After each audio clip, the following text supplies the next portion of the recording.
Good morning and welcome to P&B Morning Show, where politics meets business and the real issue takes center stage. Today we are looking at two issues that define the nation's politics. All right, more trouble for the ADC and drugs cartels taking over as the 2027 election approaches. Okay, well, as the 2027 election approaches, political parties are, and their faithfuls are getting set for their primaries to produce a flag bearer that will fly the party's flag to gain power come 2027. Over time, there has been so many issues rocking the ADC, but up to now, it seems that there is no light at the end of the tunnel.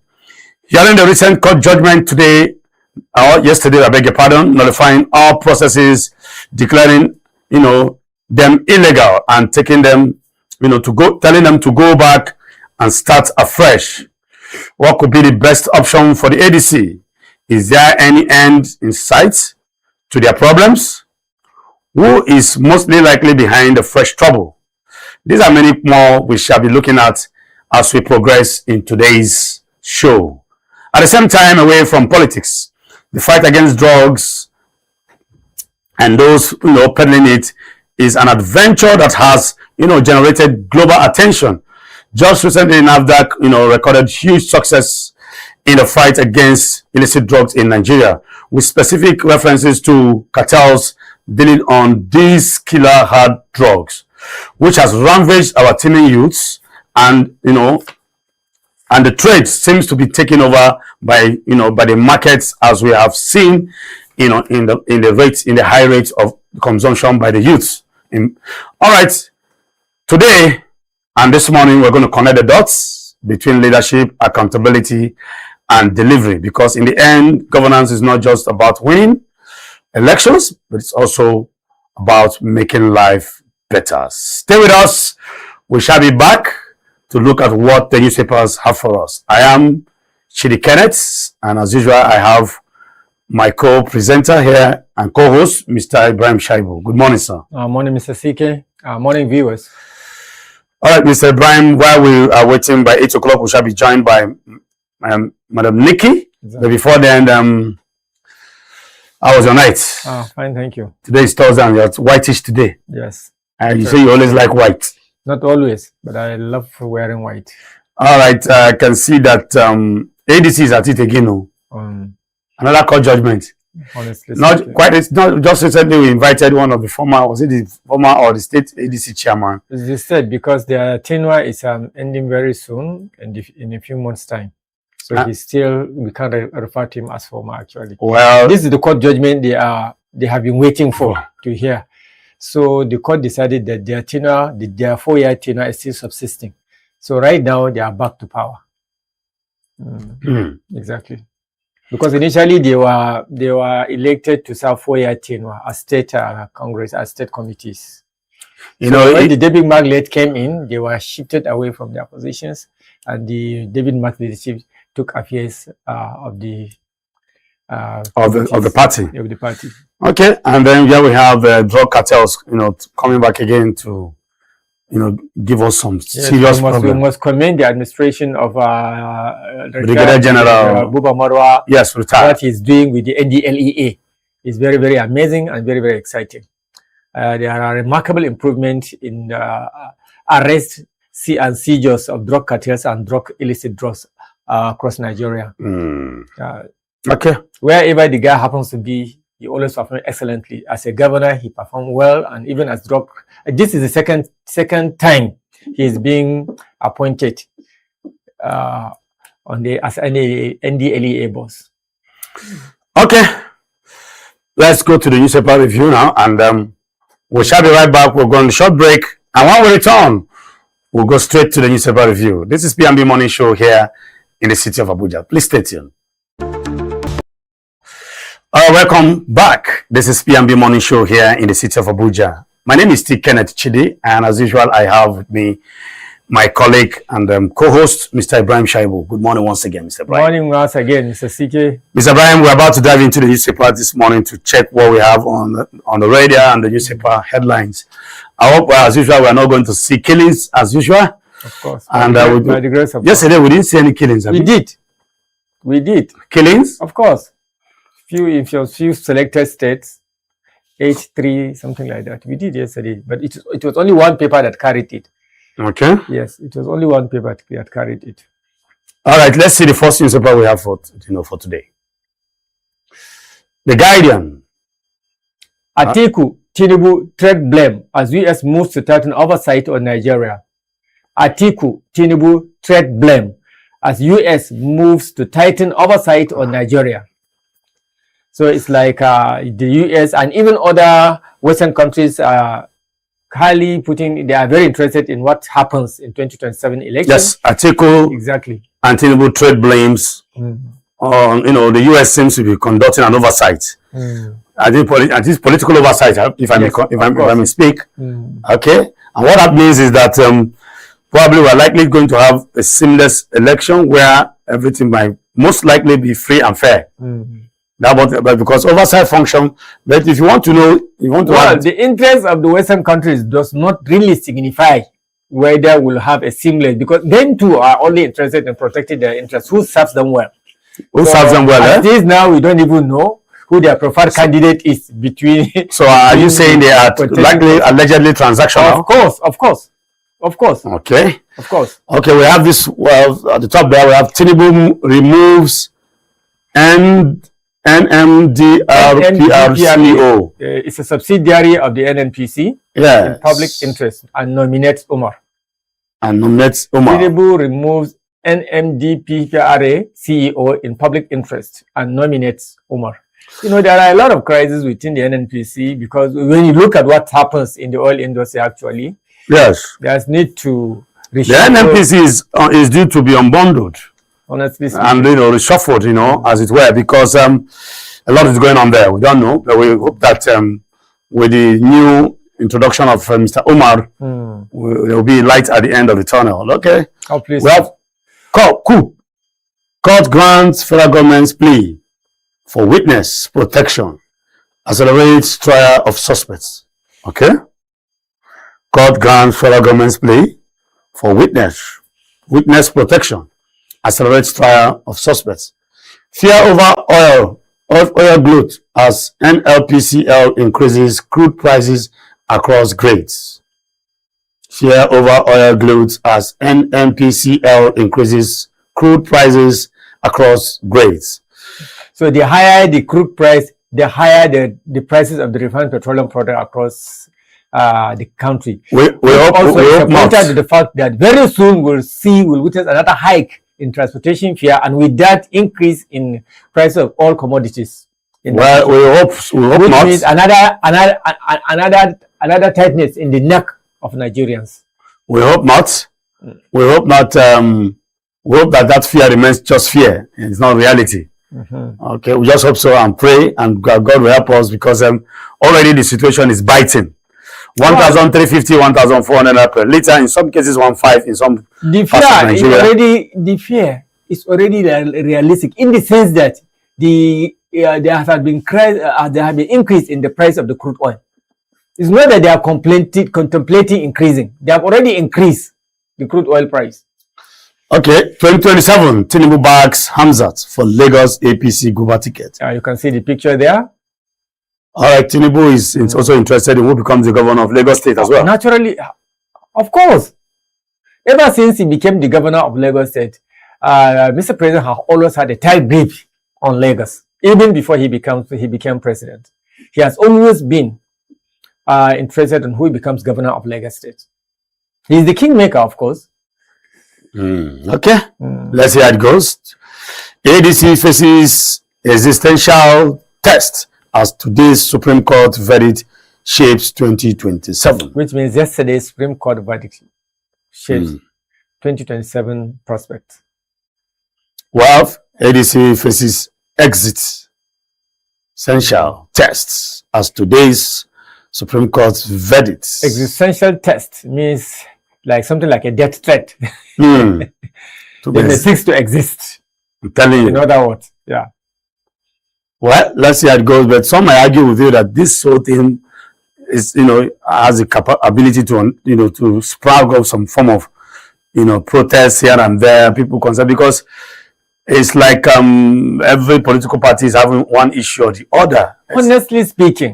Honestly speaking, what happens within the opposition parties, among the opposition parties, is clear indication that we are gradually tilting toward one-party system. Because as we move closer to 2027, we are witnessing a situation whereby almost all the parties will be weakened or even die, and leading to a situation whereby only one strong party will emerge. And that is very, very, very unfortunate. But when we reach that stage, it means that we are no longer practicing democracy. Okay, we have down here, we have Plateau. Tinubu seeks end to crisis. OK's 2 billion naira relief for victims. Tinubu seeks end to crisis. OK's 2 billion naira relief for victims. Okay. Well, let's see how it goes. Politics everywhere, interventions, crises, Supreme Court judgments, High Court judgments, and rulings. These are all, these are all we can see in seasons like this. We are approaching the 2027 when we are going to have elections, but we do hope that it's not going to be a one party or one party affair. Just like you said, the whole happenings. The scenario is indicative of yes, it's pointing towards that. What's our next paper? Next paper, please. Vanguard. Supreme Court to determine PDP ADC fates today, which means yesterday. That fate had been decided.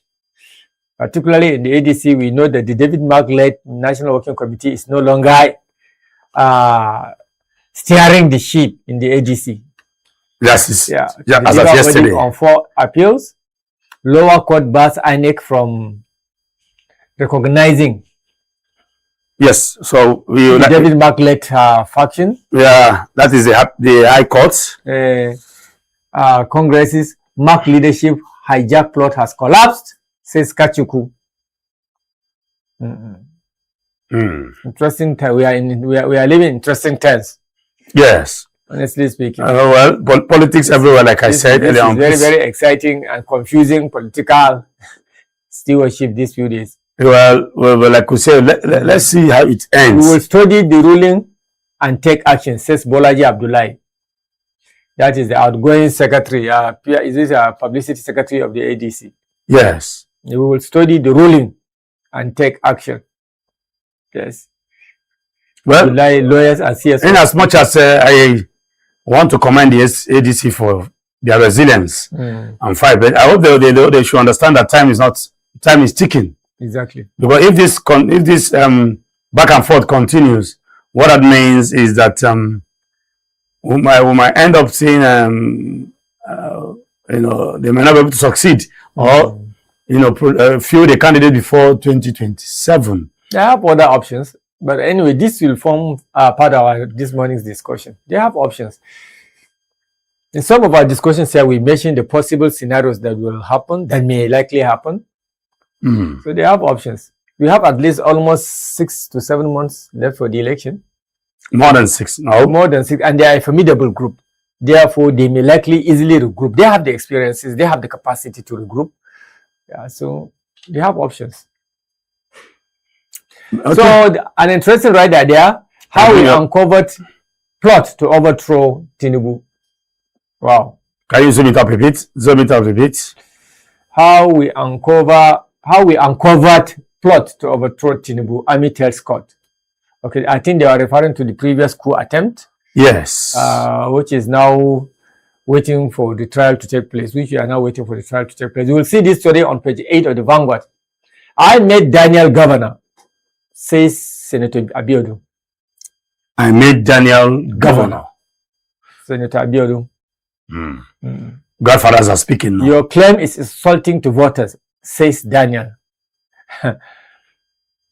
Godfather and Godson trading words. Exactly. It's interesting. It's expected, you know, we're approaching 2027. We're going to point that in politics, there's no permanent friend and there's no permanent enemy. Just interest. Exactly. It's just interest. That So we should expect more fallouts. Exactly. From fathers and sons. Yeah. Okay. Next newspaper, please. I don't think the Vanguard has a lot to offer this morning. Yes, there is something on top of the Vanguard still. Very interesting again. Nigeria's infrastructure spending to hit $40 billion by 2015. Do you see any infrastructure, capital infrastructure development taking place? Up to the tune of $40 billion? Yes. It will hit, well, in my own opinion, $40 billion by 2050. In my own opinion, no. I will only say, yes, we have one or two infrastructural development going on, but not to the tune of $40 billion. Not to the best of my knowledge. Targeting, it will hit 40 billion by 2050. They are talking about by 2050. Yes. They are talking about in the next probably 20 years because we are now in 2026. Well, at least in 14 years to come. We've had so many projections like that. We've seen Vision 2020. We've seen Vision 2030. And we are here where we are. We are approaching 2027, barely 3 years to go. And some of these visions remain yet be realized. Yeah, just remain mirage. Exactly. You know, we hope that this is another, this is not going to be the same vision that will not end up, the way it's. Yes, we are now on the Tribune. Supreme Court decides PDP ADC's fate today, which was done yesterday. Supreme Court decides PDP ADC. I hope the Supreme Court will not reserve judgment again. How? They still have there's a judgment that was reserved. About the leadership crisis, they have already taken decision. That one has been passed. That's what we had yesterday. That is at the lower court, okay, High Court. Once the Supreme Court gives verdict, I think that will be the end of that. No, there was a particular judgment that was supposed to be given on the 22nd of April that was reserved. Now we have the one that was given yesterday by the High Court, notifying the David Marks led, NWC, giving a power to the state chairman to go and do the right thing. The Supreme Court has decided now. When you say Supreme Court, that is the end of the tunnel. Yes, I know. Part of the decision is I hope they will not reserve the judgment. It's part of that. The way they do that is also part of the process. The last time we saw was the Supreme Court reserves judgment, and that judgment today we have not seen it. They've not come out to tell us that was a particular judgment. And another matter, ADC has so many issues. So whatever issue they have, that one that has to do with leadership has already been settled. We know that David Madlek National Working Committee is no longer in the commands. That was why the secretary or whatever said they were going to review that judgment because it's still at the High Court level. It has not been taken to appeal court, but there's no time. By the time you take it to the appellate court, from the appellate court to the Supreme Court again, that's another issue. We do hope that issues here and there, bombs and bombing, political bombings here. Exactly. Very confusing. Well, let's see. I don't know who is scared of what, but like you rightly said, the whole writing and the whole happenings is pointing at one direction. All right, zoom in a bit. Let's see. Go up. Yes, go up. Okay, we have Oyo 2027 weighing the APC's 3 front runners: strength, structure, and the path to Agodi. All right, the path to Agodi, that is where the government house is. And it's still politics again. Oyo 2022 weighing the APC's 3 fronts. That is 3 front runners. We have 3 front runners in APC that are contending. That are gunning for the government candidate. Okay. Journey to Agodi. That is where the I think that's why the government house is. The government house is. Okay. Yes. Just like we have Lugard House in Kogi State. We call it the Lugard House. In Kaduna, we call it Kashim Ibrahim House. Kashim Ibrahim House. Okay. Interesting. All right. Tinubu mandates Plateau stakeholders to work towards, lasting peace. Donates 2 billion to victims.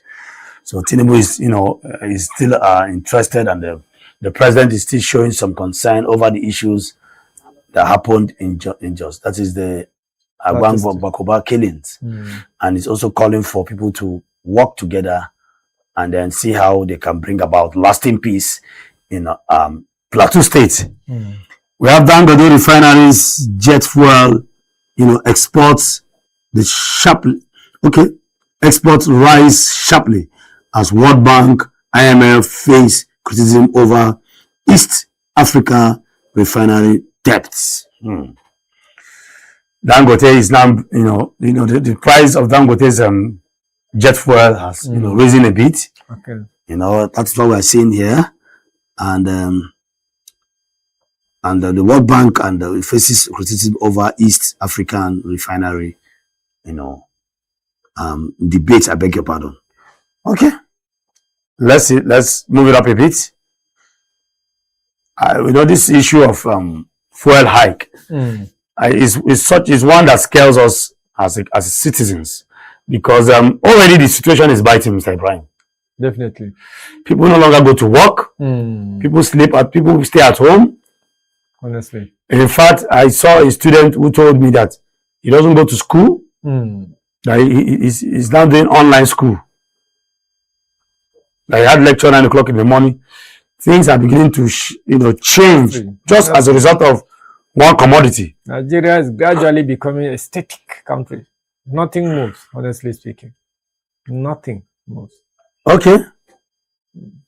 Let's see. Police order dismissal, prosecution of officers involved in what? From shooting. From shooting. Okay. The police orders dismissals and whatever, and what happens in a forum. So and probably officer has been dismissed and asked to go. Yes. Okay. And we have here 210 trillion NNPCL Pro. Kyari Ajia Wunti ready to testify. Wow. 210 trillion NNPCL Pro. Kyari Ajia Wunti ready to testify. 210 trillion. Can you imagine that kind of money? Not 1 trillion. 210 trillion. Pro. In fact, I don't understand what is going on in this country. People have mind, though. Mr. Shaibu. And we are borrowing just under ordinary $516 million. It's not to how much? I am speechless. Somebody's. I'm speechless, honestly. I'm speechless. Do you know what 210 trillion can? That amount can sponsor 4 years budget, if not more than, in this country. Honestly speaking, it's very, very, very, very sad what some people can do. No amount of explanation, no amount of discussion can bring out those monies. They can't explain. What explanation can you give? What explanation can they give? 210 trillion. Probing you for this huge amount of money. I can see that you're dumbfounded. Honestly speaking, yes. You can't even talk. There are informations that they can't even begin to contemplate how you respond to or how you talk about them. When will I be invited to come and answer a question about 210 trillion? Is it 210 trillion naira? Yes, 210 trillion. Is that not enough to fix this country? Enough, of course. Of course. See, they'll go there and they'll come out smiling and laughing and even shaking hands with the people in the Senate after everything. All these are leaders. They are both of the same feathers. I'm telling you. That's why if you want to go, if you steal a handset now, you don't enter Wahala. But you can see somebody will go and steal 1 trillion, 2 trillion, and nothing will happen to him. You will just hear it in the news here and there. They will put his picture, his name. The newspaper will write what they want to write. The media will talk what they want to talk. But at the end of the day, he will still be enjoying his life. He will come out and say, I will contest for governorship of the office of my state. And likely win. It's only when it's against the ruling party that they'll begin to say, okay, now you want stepped money. But as far as he has allegiance to the ruling party, he will become a friend of the government and even be encouraged to contest. And even possibly win. Exactly. This is what happens in Nigeria and in many African countries.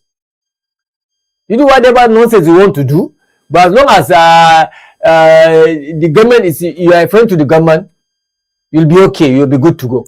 Your sins are forgiven. Exactly. Exactly. We saw that happen quite a number of times here in this country. It's unfortunate anyway. Somebody hold a public office for a number of years, and then monies got missing to the tune of trillions. Not 1 trillion, not 2 trillion, not 20 trillion, not 100+ trillion. 210 to come and testify, to come and make statement. He will then go after. They may take 3, 4, 5 days, even a week, doing this exercise, and at the end of the day, you will see that he will walk away. They will walk away free. That will be done. Well, while the ordinary Nigerians are languishing in hardship and poverty, and want and need. And you say you are seeking for political office to improve life of the citizen.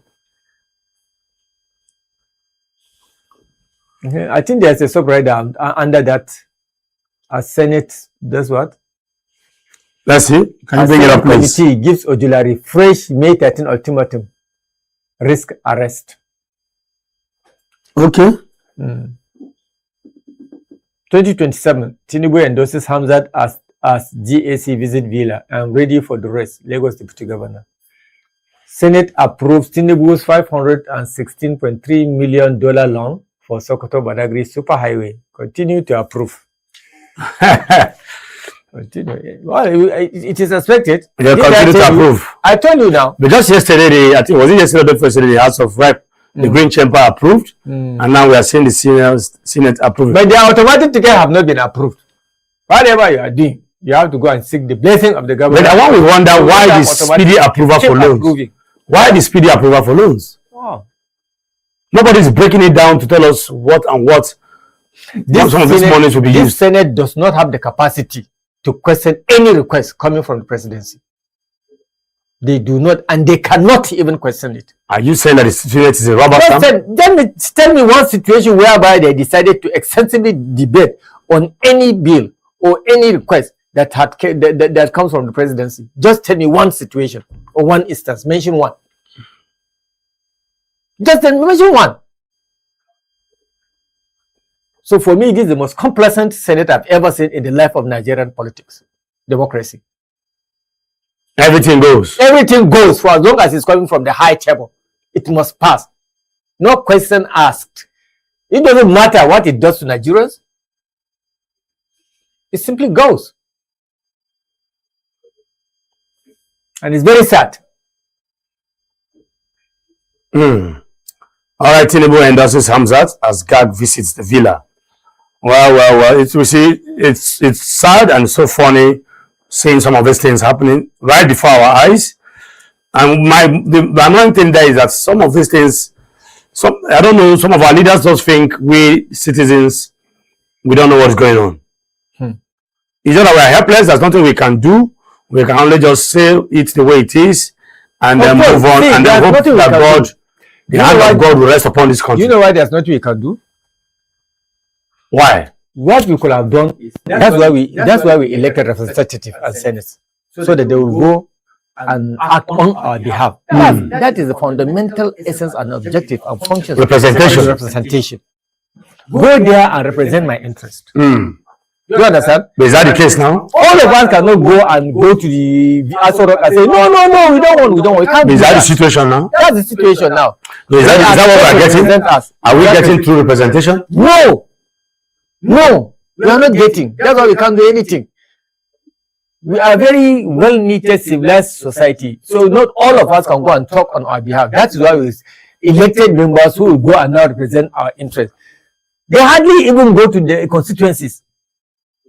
How can they hear the need and the aspirations of their people and the interests of their people? They don't go there. They go there only when it's very close to election. And some of them even cannot even have. So where do they stay now? They stay where? In Abuja, yeah? Of course.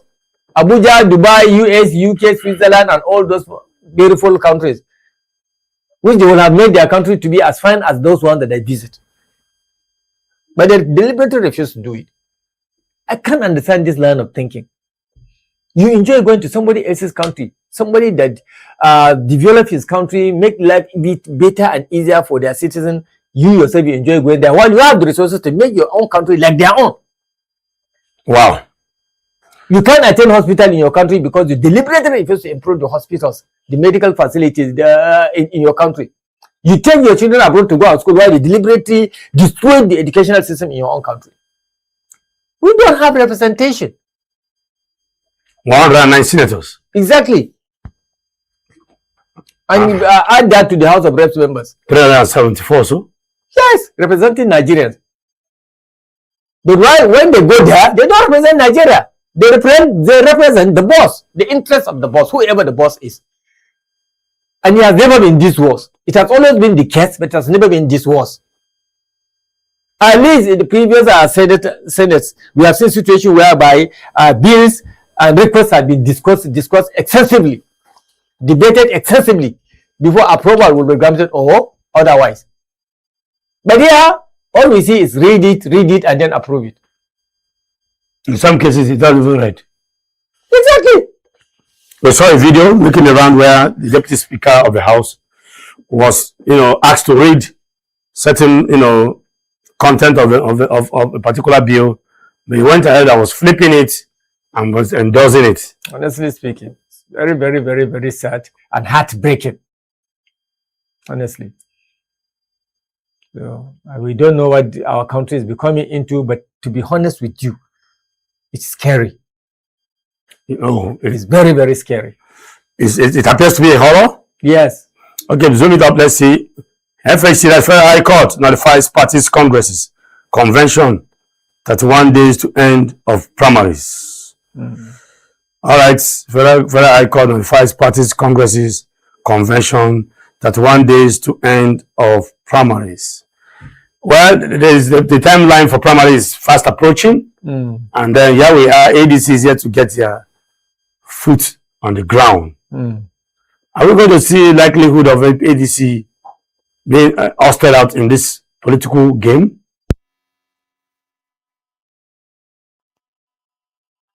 What's happening? And it's like every ruling from the court is always not in favor of them. Of their position. It can't be.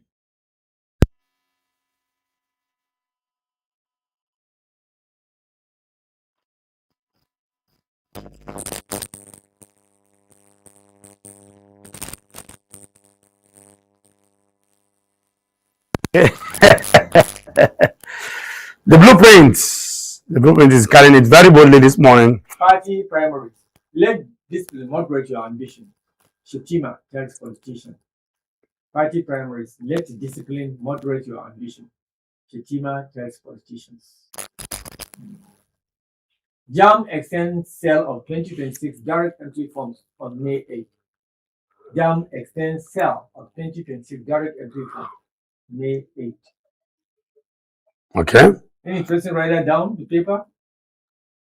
Okay, take it down. Tinubu launches Media Literacy Institute. Declares war on fake news. Tinubu launches Media Literacy. Nigeria now at the front line of global information integrity, Idris says. Tinubu launches Media Literacy Institute and declares war on fake news. Well, the president has declared war on fake news and those who are in the habit of spreading fake news. This is coming to you. So the president has declared war to those who are perpetrators of fake news. Yes. So if you are in the habit of doing that, refrain from it, or else you stand to be prosecuted. Dance to the tune of the music. Yes. We see how the caption there where Tinubu is backing Tinubu approved 2 billion naira for victims of Agwan Rukuba killings. All right. Some might argue that we don't need. They might not need. We don't need what they call it. We don't need whatever aids. What we need is protection. We don't need because we are tired of doing things the same way. Am I correct, sir? Of course. Let's see how we can protect lives first, not finding a way to give them food after killing people when people are already gone.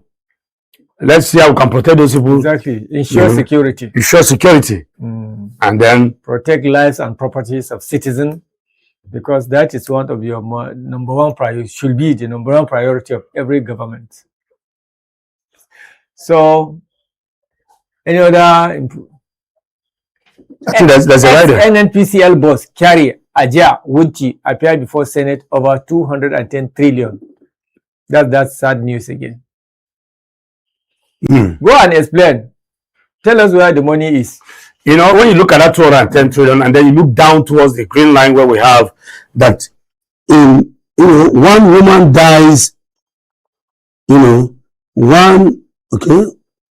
woman dies every 7 minutes during childbirth. UNICEF. Where, in Nigeria? Or where? Well, it's UNICEF. It's not likened to. It's not Wow. One woman dies.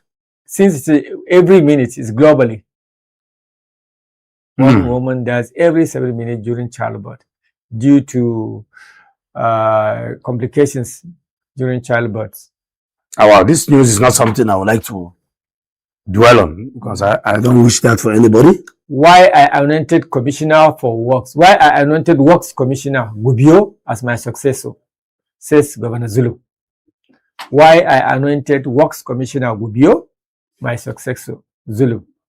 So governors are now busy anointing who succeeds them. After all, they'll be given the power to do that. Exactly. As a few days ago, we saw about Nasarawa anointing Senator Wadata or something like that.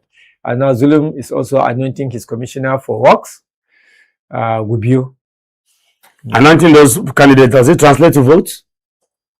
No, it depends. It depends on the performance of the governor that is anointing. Exactly. The governor also and the way the people see the person anointed. We also seen Hamzat being anointed too. Yes, in Lagos.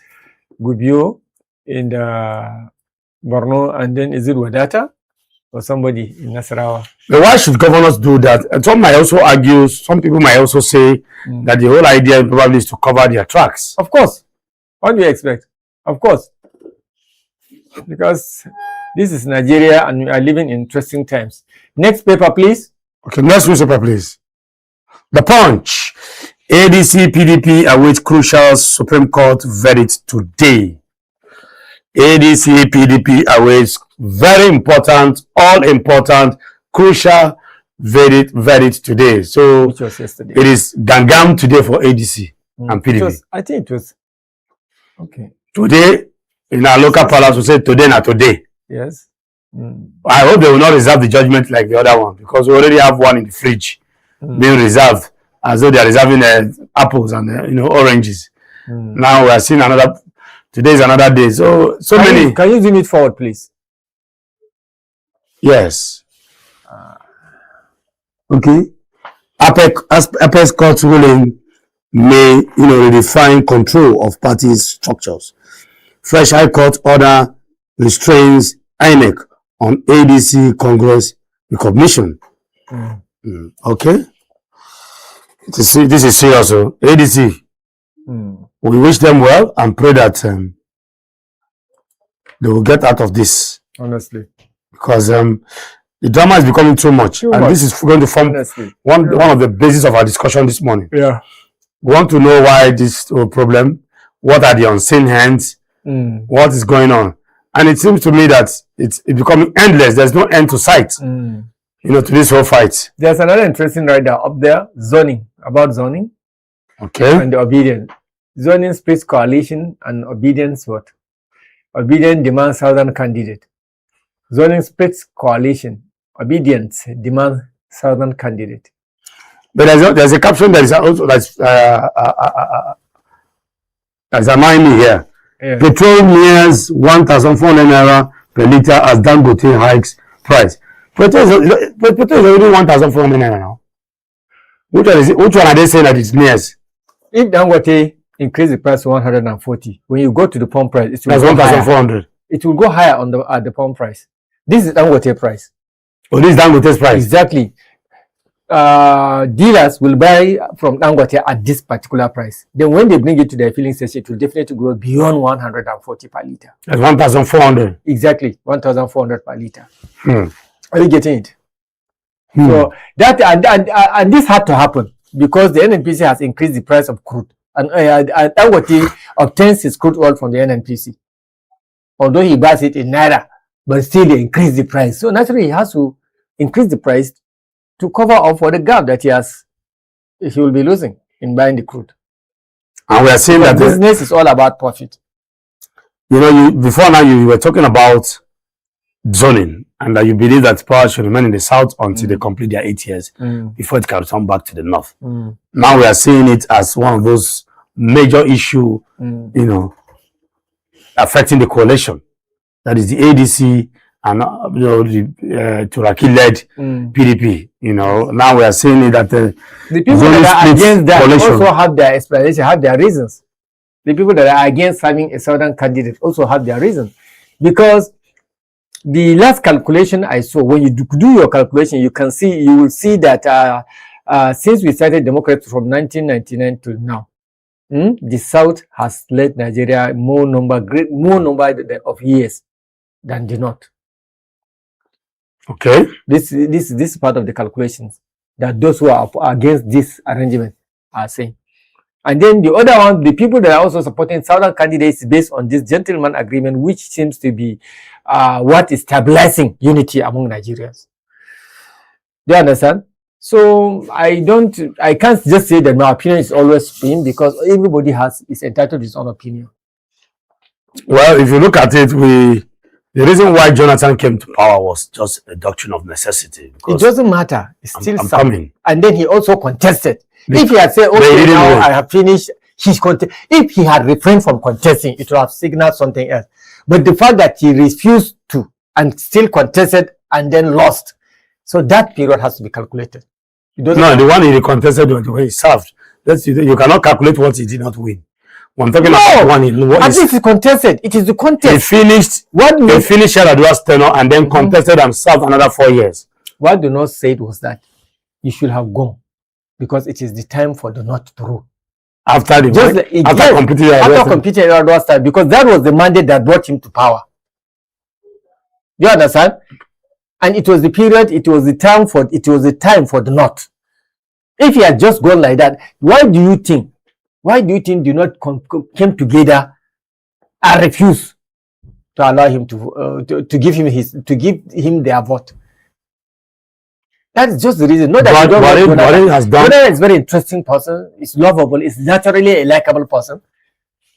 Many Northerners like him. It was just because he violated this. The PDP at that time refused to respect that gentleman arrangement. You understand it? So if we had just gone like that, we wouldn't have found ourselves in this situation now. And it is because of this that people like me are also advocating for Southern candidates, so that we'll again avoid ourselves from falling into that situation. So we're trying to rearrange the calendar. Exactly. Okay, let's see. Adeleke alleges APC plot to what? To disrupt Osun elections. Adeleke alleges APC plot to disrupt Osun elections. You know, Osun is the ancestral home of the president. Yes. I thought this Ogun. No. Okay. I think Osun, either Osun or Ondo, one of them is the ancestral home of the president. And although, you know, Lagos is not more or less like, you know, a state where most Yoruba people also claim as one of their state of origin. But majorly, some of them, you can trace their route to other states. Okay. Yes. Yes. We have another caption there. NRS, you know what? Flags rising illicit capital outflows. Recovers 80 billion naira. Nigeria has money. When you're getting all these billions and trillions, and one will be wondering where is it going to? And Mr. Brian, our IGR alone is very huge. Of course. So where is the money? And we are still borrowing. We are borrowing locally. We are borrowing internationally, externally. Right now, we are owing $30 billion US. And most of this. In how many years now? All right, take it up, go up, lights, just go up and then zoom the one down. Let's see. Tinubu elevate Odumegu Ojukwu appoints Inika Noye new minister. Which Ojukwu? Tinubu elevates Odumegu Ojukwu appoints a new minister. Okay. Okay. How we adopted killed Lagos. How we what? Abducted killed Lagos UNPA candidate. Okay. How we abducted killed Lagos UTME candidate, suspect says. Okay. That's a sad one there. Exactly. A student who was preparing for JAM was adopted and was killed. That was sad. I don't know why somebody will embark in such an adventure to kill a young boy and just shorten his destiny just like that. Just wickedness. Just wickedness. Sheer wickedness. I hope justice will be served. Such persons should also be killed for me. Honestly. If I were to be the judge, I would sentence such a person by death by hanging. Let him go and die. He that kills by the gun should die by the gun. Exactly. 12 Chibok girls set to graduate from Yobe University. 12 Chibok girls set to graduate from Yobe State University. Yola University. Yola Adamawa. Okay, Yola University. So forget about it. From Yola University. Okay. Next newspaper, please. Let's see what we have. All right, sports. Silent night. No Lukman show as Gunners hold Simeon's men in Spain. No Lukman show as Gunners hold Simeon's men in Spain. Gunners were able to hold on 1-1 draw to the popular team called Atletico Madrid, popularly known as the ATM. Okay. Yes, everybody was expecting to see the ATM, just override Gunners. Arsenal yesterday. Luckily, Arsenal scored was the first to score via penalty. Okay. And then, of course, shortly after, Atletico Madrid also secured their own penalty, got their own penalty, first share of the game, and it was 1-1. And that was how it went on and ended 1-1. I saw one interesting writer there. Yes. 70-year-old keeper set to feature for Spanish club. Wow. At 70. 70-year-old keeper set to feature for Spanish club. What is he going to keep? I don't know. Don't underestimate him. Experience. Experience? Yes, there is no experience that will come there, Mr. Jibrahim. And football is a sport that has to do with age, honestly speaking. I can't see him do anything. Experience where? If I get to that man in front of goal, the speed of the ball can be able to take him away through the If I get him in front of goal, I will score as many opportunities that I have. What is 70 years going to do in front of goal? I would have loved to watch that one. That's I want to believe that is drama. Bruno demands title for Old Trafford stay. Okay, Bruno is one of the players that plays. Bruno Fernandes. Okay, one of the talisman and magic man, center field player, midfielder for Manchester City, and he also plays for Manchester City or for Man United. Okay, sorry, I beg your pardon. Old Trafford, Man United, and a very key player for the Portuguese team too. Oh, he's a Portuguese. Yes, Portuguese. Let's take it up. Let's see if we have another beautiful order there. Mikel snubs Fabregas for Chelsea job. Mikel snubs Fabregas for Chelsea job. So is Mikel also targeting Chelsea job? Well, we don't know. That's what it's looking like. So all these old footballers, they end up becoming coaches later. Yes, some of them are doing very well. We have the like of companies in coach for the Bayern Munich, and you can see how Bayern Munich is powering hard. Already he has won the Bundesliga league. Okay. Yes, he's done and dusted, and then he's going for the Champions League. Wow, Fabregas. No, company. Okay, company. I remember. Company was one of the major defender Man City those days. I know, and plays for Belgium. Holland. Belgium. Okay, yeah, he used to play for Belgium. And another, I think that's another Nigerian too. Porto clear Sanusi for crucial title clash. Sanusi, the name sounds Nigerian. Porto clear Sanusi for crucial title clash. Okay, that will be all for the newspaper today, and thank you very much for staying with us. Mr. Brian, before we wrap it up on the newspaper, what is your major headlines today? We saw that most of the newspapers were carrying the issue of the Supreme Court, the D-Day today for ADC and PDP. We also saw captions that had to do with endorsing Hamzat by Lagos State and the president himself. We also saw so many captions of 210 trillion. Exactly. Finally approving a loan of 516.3 by the Senate. By the Senate. After we already saw that coming anyway. We already saw that coming because and the speed at which they can never say no. You don't have the boss to say no actually. So it's interesting. But interestingly, we have not recorded any killings, kidnapping or insurgency killing, and that is very, very good, at least for I think for a long while now. For a long while now, and we have looked at almost 7 papers today or 8.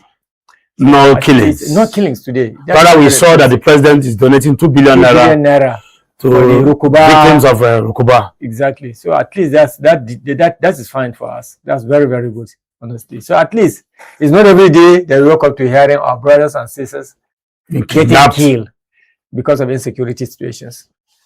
All right, thank you very much, Mr. Brian, once again for being part of this newspaper review on the morning show. Always a pleasure. Yes, we're going to wrap it up on the newspaper review this morning, and then we're going to short break. When we return, we'll dive straight into the topic of today.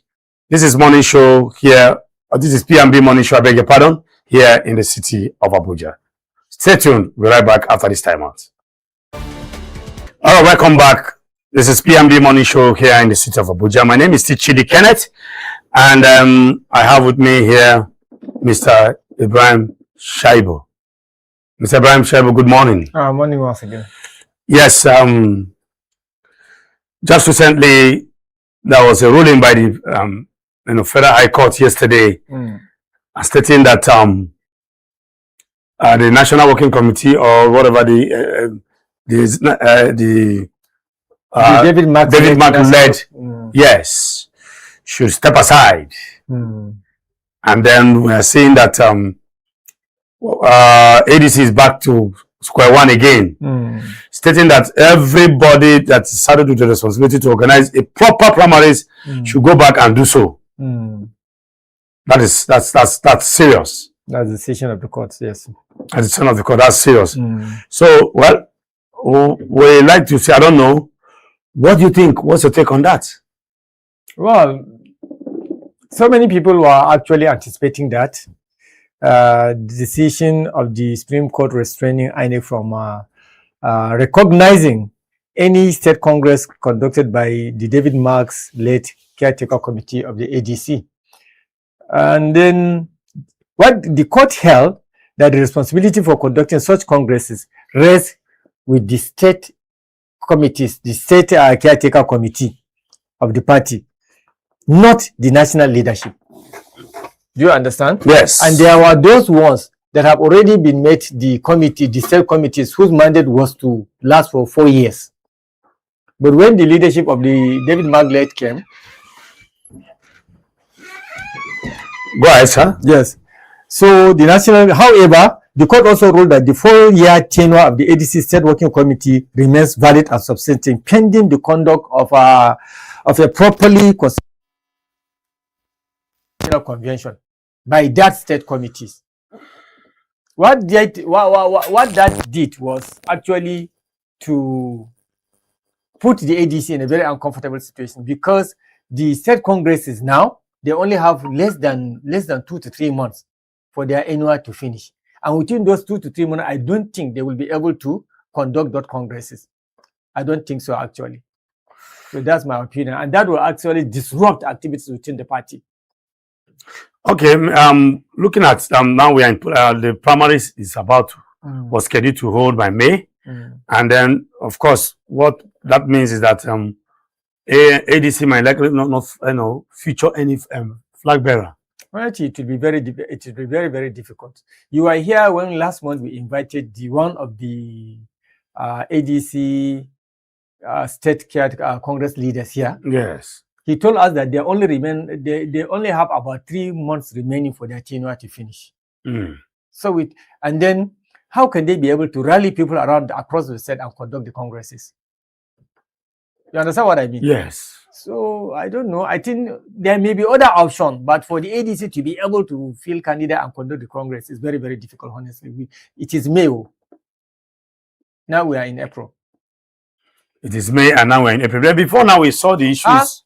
Tomorrow is going to be May. Today is the 30th. Oh, tomorrow is going to be May 1st. Exactly. Workers' Day. Exactly. You can see the situation now. Wow. And then the other parties are cruising while the ADC seems to be wallowing from one problem on the other. Honestly. And then we still have another issue of the Supreme Court deciding the fate of the leadership today again. So what does that hold for the ADC? That's more trouble for them? Yeah, they are always in crisis, actually. So I think if there's any other option for them, it's now either to consider joining another fresh political party. I don't think it's even too late for them to have registered a new party at this stage now. So the only option they have, it's not easy for you to register a party, especially now, because you only have about 7 or 8 months for the general election to take place. Okay, permit me please, I'll be going on just a very quick break, and when I return, we'll just go back to the same issue. I need to, so we can throw more light on the issue of the ADC. Please, this is P&B Morning Show. We'll be right back after this time out in the city of Abuja. All right, we just have Madam Nikki just joining us right now live here in the studio to do justice to this topic. Good morning, Madam Nikki. Morning. Yes, before you came, we were talking about, good morning. We were talking about more trouble for the ADC.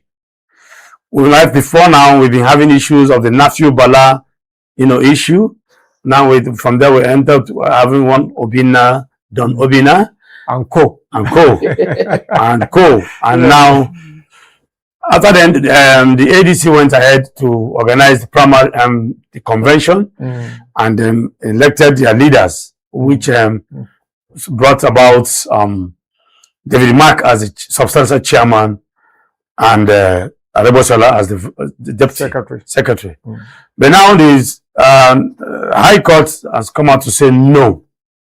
They should go back to their drawing board and do the needful.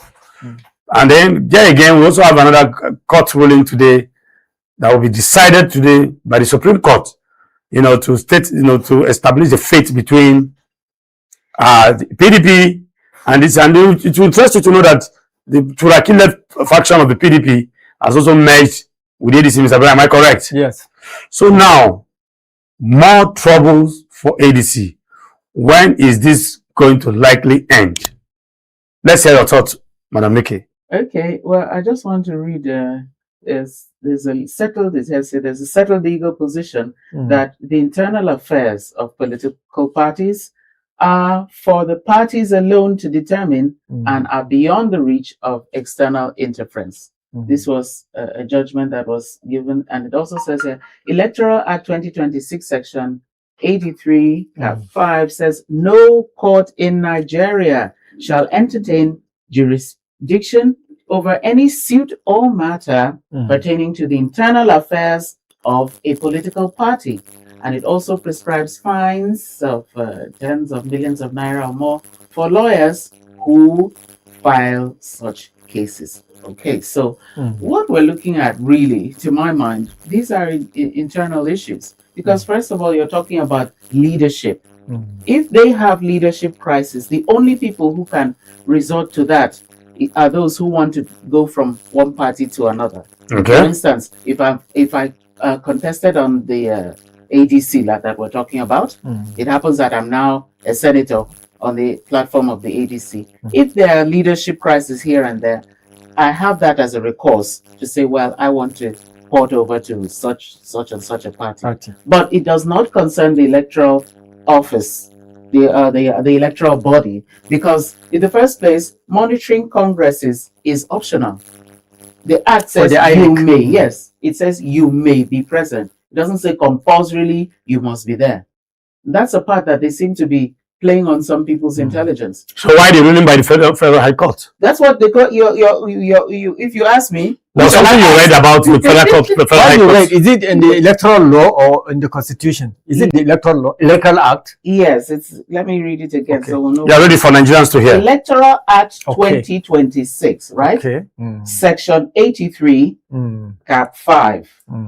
Electoral Act 2026, Section 83, Cap 5 says here, I quote, "No court in Nigeria shall entertain jurisdiction over any suit or matter pertaining to the internal affairs of a political party."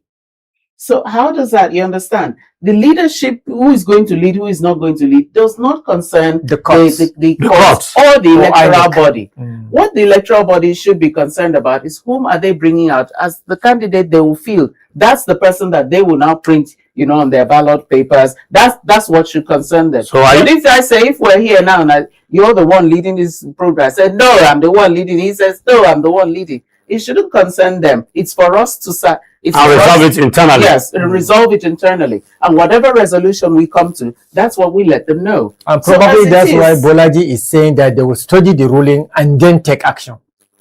So are we saying the court meddling into party affairs? Well, your guess is as good as mine, because I'm wondering, is Andy's internal for now? They haven't said, oh, these are the people that were fielding. They haven't. Or the court itself is violating the electoral law. Yes, but some might argue with you that the electoral are reaching their bounds. They're reaching their bounds, but the court also lets you know that the Constitution. But we don't know the Constitution. I too have a quotation, a small quotation here, which says neither Nigerian Constitution nor the ADC Constitution empowers the caretaker committee to appoint committees to conduct state congresses. Come again? The ruling of the court.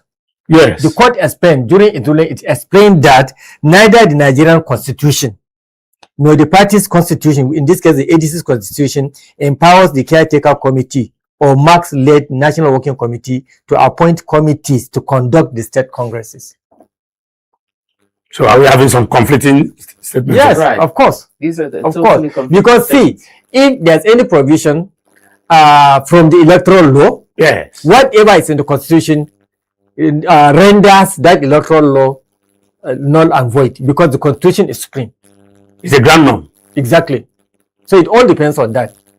For the court to say that the constitution does not allow the caretaker committee led by Mark to conduct said congresses means that it renders that particular electoral act weak and therefore not binding. Is it the man on the street who's going to come and conduct it for them? Somebody's got to conduct it. Exactly. So and it has to be the party members. Naturally, in a vacuum. Yes. It's not me that's going to come from main road and conduct it for them. So already that is already a little bit ambiguous. Exactly. Yes, so you can see that we have some kind of what I call it legal somersaults everywhere. Exactly. Legal somersaults everywhere. We have issues. And that's why Bolaji was very, very confident when he was making that statement. That he said all hope are not lost. They will study it and then take the necessary action. But what do we make out of this studying? Then vis-a-vis exactly the timeline. We are looking at 17. They will do exactly what Nikki did and what I did. They will go back to the electoral law and also visit the constitution and see whether during this time frame. Of course, they can up to the 31st of May. Of course, I think up to the end of May, which is very, very short, like you said. For it to even mobilize people around the day, that is it, and do everything. The time is really against them, and so the court the court and INEC always take action when it is very, very late for the opposition to act. And it is deliberate. It seems deliberate. It seems deliberate. We're going to that section of being deliberate. Exactly. Do we see any fingers or unseen hands? Is there any possible? Do you see some hanky-panky fingers, unseen hands? I feel as if you are talking to me because I always say there are always unseen fingers or unseen hands controlling, piloting the affairs of all these government agencies that has to do with election. You always try to make me tell you who the unseen hand is.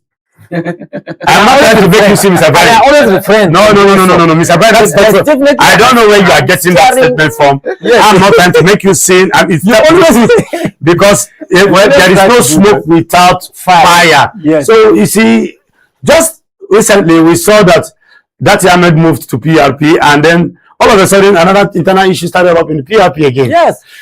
And according to the report, fingers were pointing allegedly to the ruling party. You know, some might argue with you. Why is it that we are not having issues in some very quiet parties like Labour Party, ADC, some parties that are not, in the front line now? Why? The thing is, why the ADC? The thing is, if this coalition as a whole will show interest or will show interest toward moving to another political party, believe you me, you will see problems start happening in that party. It was when they started talking about PRP that we begin to see problem, leadership crisis from the so PRP. Most likely, but before now there was no problem in PRP. Allegedly, are you saying, somebody was telling me allegedly that there's every likelihood that a lot of stooges let's be frank, I've been planted in different parties. Let's be frank. There are attempts to weaken all any parties. There are attempts elsewhere to weaken all the opposition parties in Nigeria. By who? So that towards by who? That's what I'm saying. By who? Definitely by the ruling party. I'm not afraid to say it. Definitely by the ruling party. Is it politics? It's politics. But I tell you that it is within their right to do that. Every attempt, every action in love and in war, it's allowed. In love and in war. Yes, whatever. Yes, of course. Whatever you do to win. All's fair in love exactly. That's what I wanted to say. All is fair in love and war. All is fair in love. True. So and you don't expect the ruling party just to fall his arm and watch that coalition stand. Yes, and they are seated on power. As they plan, as the opposition plan, so also the ruling party will plan against them. So everything I'm saying everything is lawful now. Everything is very bad. It's for me. It is very bad to weaken all the opposition party. You cannot conduct. But you say all is fair in love and war. It is. But what I would say is that the opposition parties they need to sit up. You know what I'm saying? That is it. If we here are aware that you're getting weakened, then what are you doing to overcome this weakness? They should be, like I said, you have to be 2 steps ahead of the game. That is it. You have to be proactive and not reactive. Absolutely. So don't wait. You don't think, oh, look at this. This has been a pattern. Let me see what's going to happen. Should I port over to this party or should you know what I'm saying? What and what? Let's look at it in a let me say bad situation. What will be the worst outcome or the worst judgment that the court would give? In that case, what should I do? You understand? Yes. Don't like you said, don't be reactive. Don't wait. Oh, this is a judgment. Oh, they are being political. No. You should anticipate that. What will be the worst case scenario? What will be the judgment that will be least favorable to me in that situation? What am I going to do to ensure that my candidate gets onto the ballot? Okay, now if you were to be ADC, gentleman and lady, what would be in your mind now? Well, I remember. Let me start with Ashaibu. I can't remember the exact statement made by Nasru El-Rufai before he was put under detention. He said they have a prior plan. They anticipated all the moves that will be done by the ruling party with a view to thwarting them against success.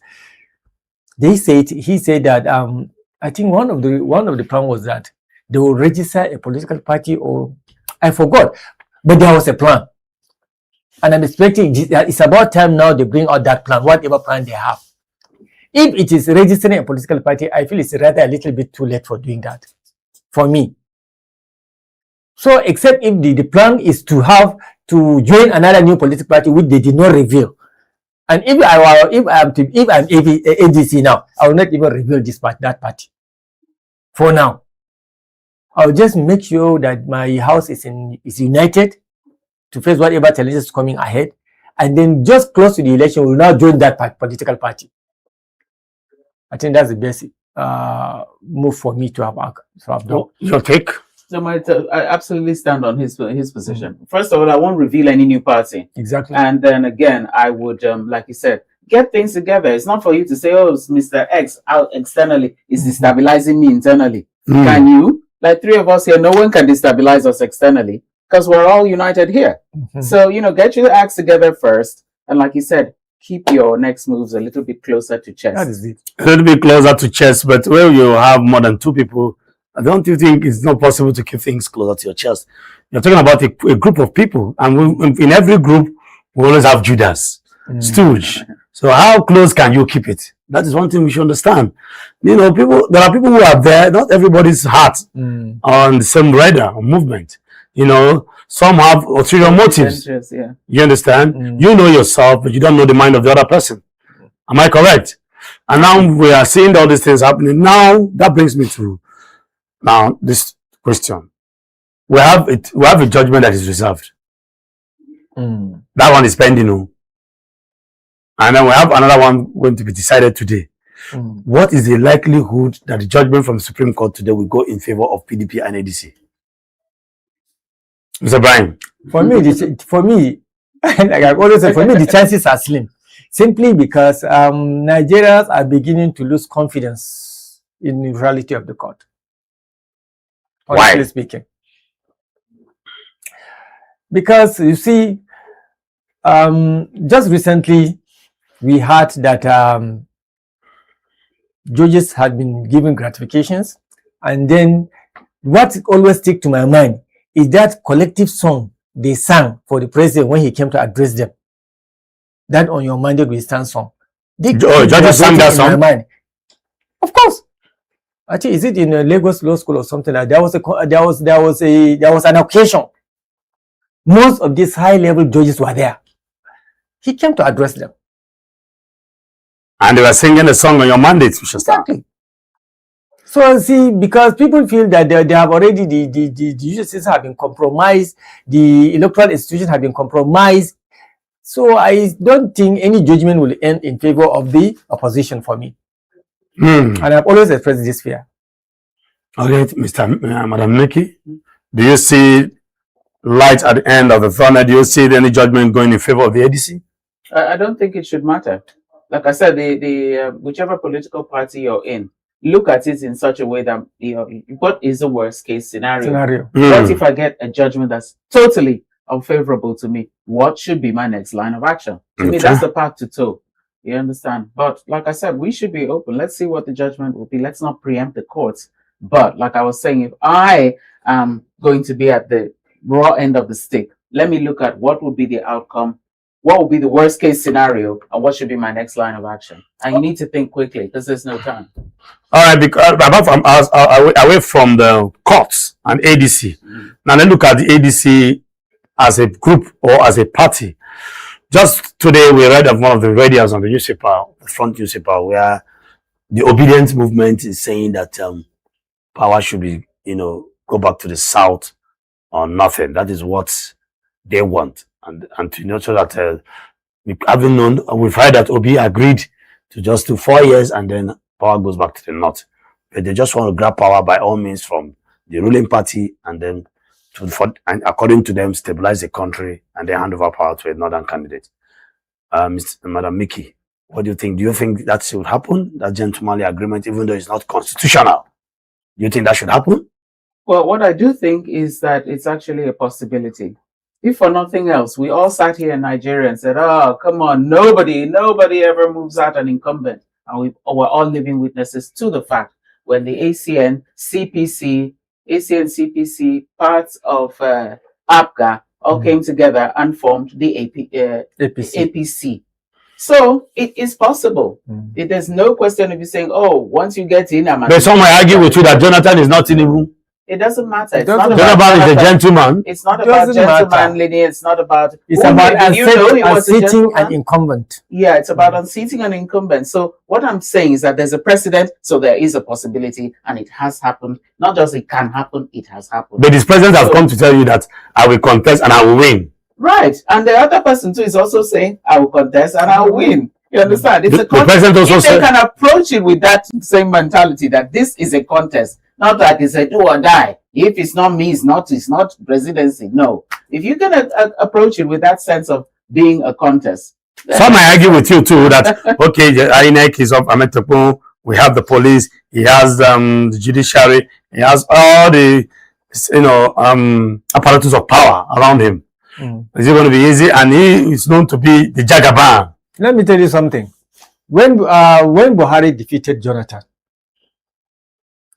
had the state power at his disposal to have done whatever he can. Jonathan, but because the power of the vote, when Nigeria say no, and it's evidently clear, you understand, you cannot rule out, just overdo their.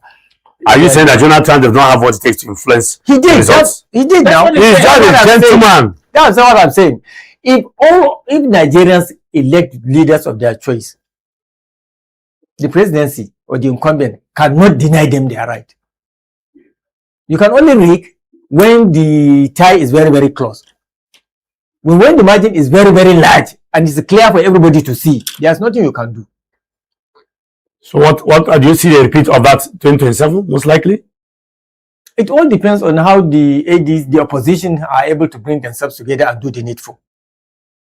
Because you have to convince the electorate to follow you. It's not the politicians that will vote themselves. It is the electorate that will do the job for them. So when they bring themselves together, when they clean up their house and then convince the electorate to, yes, gain support from the electorate, I can see the repetition of that happening. Yeah, like I said, it's not you. Like you were trying to point out, to me, it's not a case of the personality; it's a case of the scenario. Exactly. I agree with you. The scenario is quite, altered in the sense that a lot of governors have all moved into the ruling party. Those who were elected on other platforms. Yes, we have about 32 governors to the APC now. Right, but the mere fact that they did so is also a pointer to the fact that it's not all about the federal might. Because if not, yes, no governor would have even entered the seat if he wasn't in APC. Since it's APC to APC that did the transition at the presidential level. So I'm saying nobody else, all the governors then at the time of election would have been APC governors. But no, different parties were able to field candidates. So like I'm saying, to me, it is possible. It is quite possible. I know the scenario is different, but I see it as a possibility. I don't see it as, oh, this is going to be impossible. No. It's a possibility, but it depends on the extra work that they will have to, the opposition will have to do, as well as like you said, not only coalition, but should I say fraternity this time around? Yes. Not even coalition, fraternity that they'll have to come together today. So for us, it's like, may the best man win. May the best man win. Okay, for us, may the best man win. Now we see, all right, governors endorsing candidates of different states now. Mr. Brian, Hamzat, Lagos, Wadada, or whatever was it? Gubio in my home state. Yes, Gubio in your home state. What do you think of that? Does that translate to vote? I always say no. Because for the North, I am very much. If your governor is anointing the candidate, what is it about these governors? Excuse me, what is it about these governors? Because I have to say, truth be told, in where I come from the southeast, governors does not determine votes. That is what is happening now in northern state. That's what I wanted to say. Recently in northern state, governors do not determine vote flow. I'm telling you. But before now, whatever direction the governor takes, that's where the vote comes from. But now, simply because the governor says this is my wish, this is what I want, it doesn't really happen in most, particularly states from the northeast and some states in the northwest. People have become aware that the governors are no longer serving the people well. So the largest population, the largest concentration of vote come from my local government in Kaduna State, Igabi, because of that Rigasa, where the train station is located. That alone, the population of that area alone is almost about half of population of some states in South. I'm telling you that. It's supposed to be a local government by itself, but it's just a word. It can be local government. It can be local government. You can browse it and see. It has the largest population in Kaduna State. The whole of these places are now anti the incumbent. And if you want to become governor in Kaduna State, you have to get that particular local government. And then plus maybe 2 others from north, from the south and central, and then at least 1 in southern Kaduna have already become a governor. And this place now are all doing the opposition. Okay, before we wrap up on this very topic, I just want to mix up some kind of questions and then see how we can rally around it. We have the issue of 8 states from the north not participating. It's not participating more. Campaign. Not participating in campaigns. Not allowed to take place in those states. Not allowed to take place. Okay. Yes. We have the issue of the ADC crisis and so many. I want to find out. This is the most dramatic pre-election season I've ever seen since 1990. Honestly speaking. This is the most dramatic. I've witnessed so many elections, and this is the most dramatic. And I want to ask why. I saw before you continue, I saw a write-up yesterday where I don't know if it is verified or true, where somebody was making a statement by the president that I never promised Nigerians steady light. I think I have that picture and I have that statement somewhere. You know, and I have the video. Also have the video where he said, "By all means necessary, he's going to give us light. If I come back for a second time, if I don't give you light, don't vote for me." Now I want to find out with all this whole thing, why do we have this kind of level of drama before 2027? This is the most dramatic pre-election season I've ever seen. Why? Yeah, because of the docility of the citizens. Because how can you, if you are a citizen of a particular state, and now you hear news, just like maybe you turned on your television, watched a program like this, and heard that, oh, in this state, there's going to be no campaigning, and you sat back and folded your hands. So what will happen? What then does the person who made the statement feel? Have succeeded. Is it about the people or the nature of the government in power? It's about the people.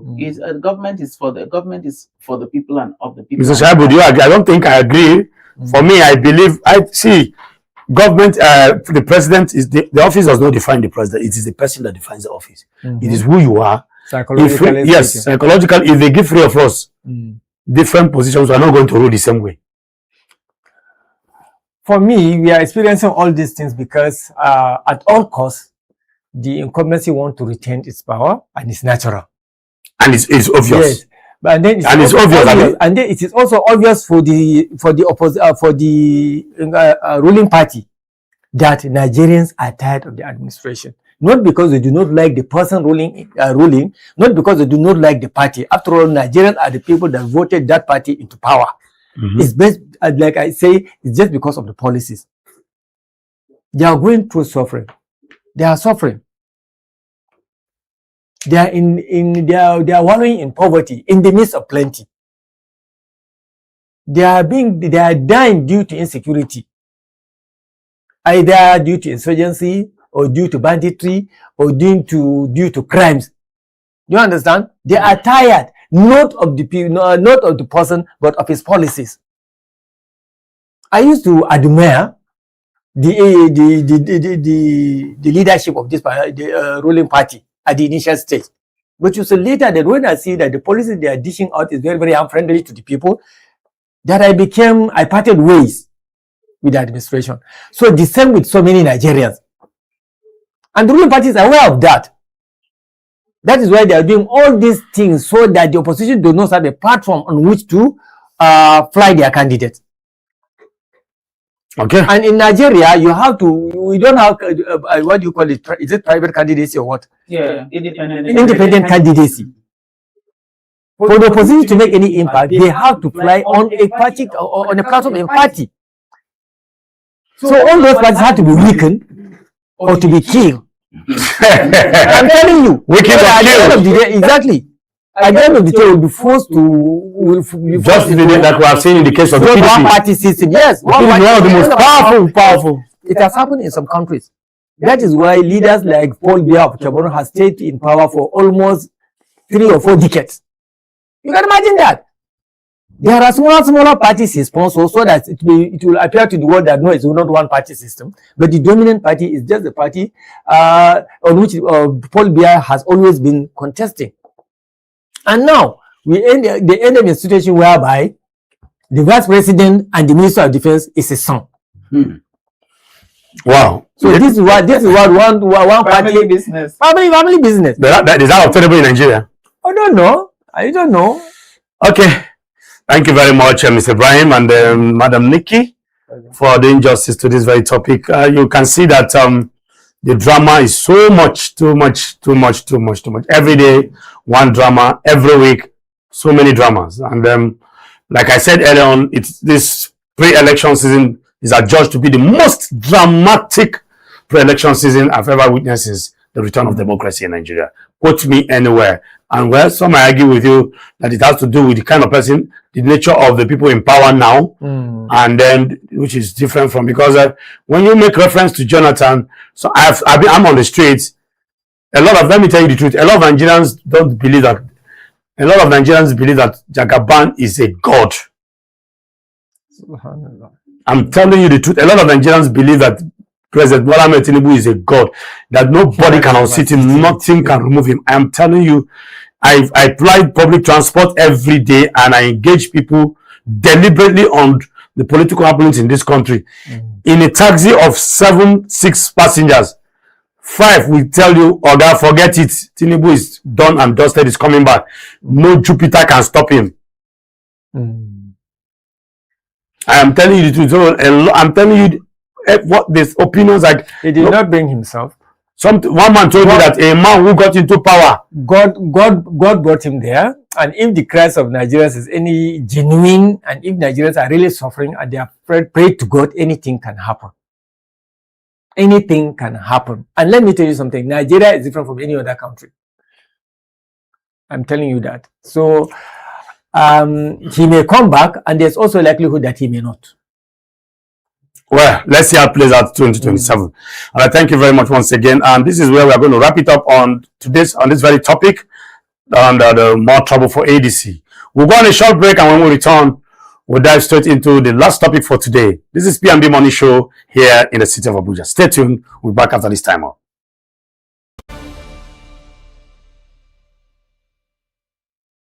Welcome back to P&B Money Show here in the city of Abuja. My name is Ichidi Kenneth, and still here with me Mr. Ibrahim Shaibu and Madam Nikki in the studio. We are back again to do another wonderful and attend to another wonderful topic for today. Okay, this time around, away from politics, the fight against drugs and those peddling it is an adventure that has generated global attention. Just recently, NDLEA, recorded huge successes in the fight against illicit drugs in Nigeria, with specific dealings on these, with specific reference to the cartels dealing on these killer hard drugs, which has ravaged our teeming youths. The trade seems to be taking over the markets, as we have seen in the in high places and high, intake by youths, involvement in drug peddling and then consumption. Now the question is, what are we doing to prevent this high level of drugs peddling and then drug cartels taking over the whole place?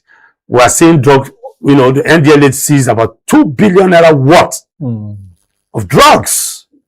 2 billion.